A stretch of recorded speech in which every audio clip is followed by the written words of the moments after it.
guys, what's up? How's it going? So you probably heard about Yotta, all right? Have experience with them in the past. I invested in a bank myself.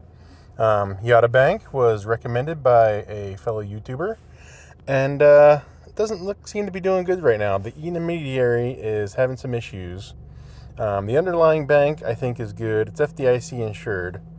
But the problem is we still can't get our money out if we want to. And I want to kind of make a move here.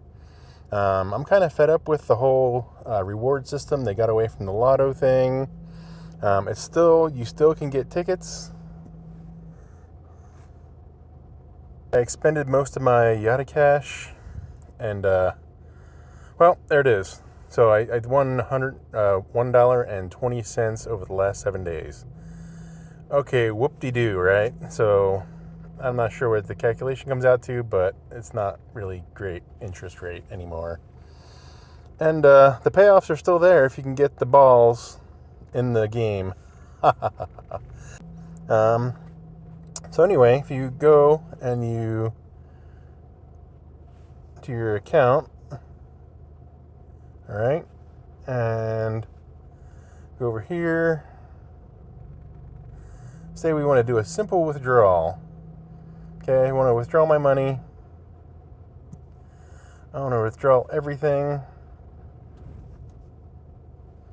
because I'm done. Okay, still can't get the bonds out.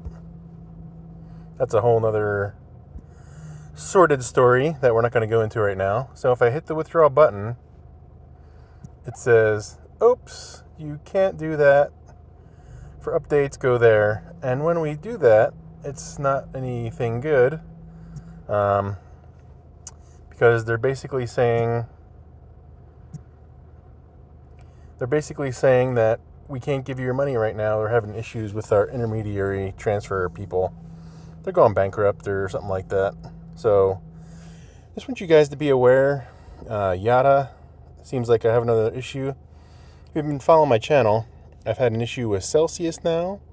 I've had an issue with Voyager, and I've had an issue with Yotta. So the first two went bankrupt. They're crypto firms, right? Luckily, it wasn't an FTX or some of the other ones that went belly up. I still have most of my crypto holdings in Robinhood, and SoFi got out of that business too. They're another online bank. Haven't heard any issues with them. But you never know what's going to happen with these fintech startups, right? Within 5 years, they could go belly up pretty easily. So, tell me what you guys think in the comments below of the whole Yotta Bank situation. I'm in the same boat, so not super happy. Luckily, it's not a big chunk of money. Like I said before, got to stay diversified. That was kind of my plan going in. So, all right, guys, be sure to subscribe for more updates, and thanks for watching.